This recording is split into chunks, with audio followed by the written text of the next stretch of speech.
Bonsoir et bonjour à toutes et à tous.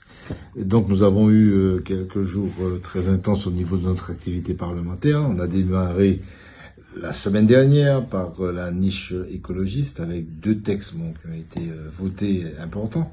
Le premier sur les PFAS, c'est-à-dire les fameux polluants éternels.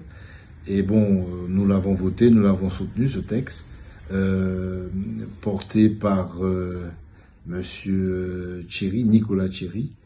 Et c'est vrai que nous avons un seul petit regret, c'est qu'un amendement qui a été présenté par la majorité a été voté, excluant en fait les ustensiles de cuisine des dispositions de cette loi nécessaire, parce qu'on voit tout ce qui nous entoure en fait, à partir d'une logique industrielle, peut être pollué, surtout nous polluer notre santé en réalité.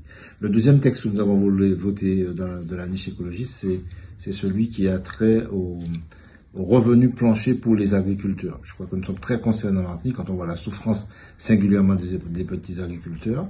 Évidemment, ce texte, je l'ai voté. Il a été voté d'ailleurs, mais j'ai eu à défendre un arrêté de mon ami et collègue Frédéric Maillot de La Réunion sur demandant de prendre en compte à travers un rapport la situation de La Réunion et des Outre-mer.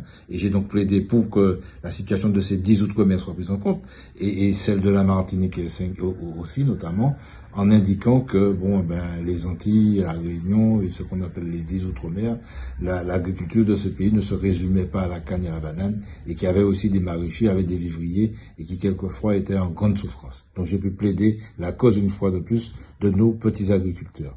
Après cette semaine à l'Assemblée nationale, nous nous sommes rendus à Amsterdam avec une délégation de Martiniquaises et de Martiniquais portant un projet intéressant d'accueil des personnes atteintes de la maladie d'Alzheimer.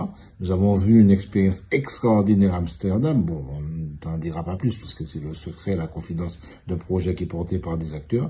En tout cas, nous disons que nous sommes déterminés à soutenir ces acteurs car il nous faut des projets innovants parce que quand on voit la situation du vieillissement de notre population et quand on voit aussi quelquefois les conditions difficiles pour les familles qui ont dans leur famille, dans leur foyer, une personne atteinte d'Alzheimer, je crois qu'il faut des structures adaptées, conciliant à la fois l'autonomie des personnes et une certaine liberté, mais en garantissant quand même, bien évidemment, leur sécurité. Et puis très récemment, ces derniers temps, nous avons eu à voter contre des textes, contre le texte concernant la sécurité numérique parce que c'était un texte liberticide, et enfin un dernier texte concernant fait de briques et de broc, intégrant dans le droit interne français un certain nombre de directives européennes concernant différents sujets, notamment l'écologie, qui nous paraissait dangereux.